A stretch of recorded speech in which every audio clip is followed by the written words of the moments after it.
Projekt Hidden Me združuje glasbo, ples, poezijo in vizualne projekcije. In sicer gre za predstavo, v kateri sodeluje 9 umetnikov iz 4 različnih držav. Meni se zdi, da bi vsak glasbenik mogoče študirati v tujino vsaj za kratek čas, zato da si v bistvu pridobi neke izkušnje različnih kultur, različnih aspektov glasbe, različnih prijateljev, ki jih s tem tudi dobiš in se lahko tudi naučiš kuhati z različnimi začimbami. Imel sem pa tudi odlične profesorje, ki so prihajali iz Amerike, tako da sem se lahko naučil te neke ameriškega džeza, improvizirane glasbe, s katero sem tudi gor rasel in ker mi je bila zelo pri srcu, ker mi je še vedno pri srcu.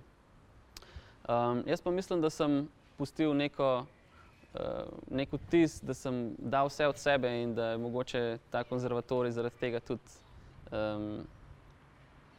povabil druge slovenske glasbenike in da so prek mene mogoče slišali za ta konzervatorij, tako da se ta bakla predaja naprej. Po koncertu grem najprej v Italijo igrati en koncert z Domitrijem, to je trio z Georgem, kitaristom tudi, ki sodeluje v tem projektu. In potem imamo tudi v Ljubljani en koncert, pa v Romuniji en koncert, tako da bomo imeli kratko turnejo s tem bendom. Potem gremo v Bolgarijo z nekim drugim projektom, ki se imenuje Nostalgia, ki združuje v bistvu naš trio in klasično pianistko, tako da gre tudi za neke različne zvrsti jazz in klasične glasbe.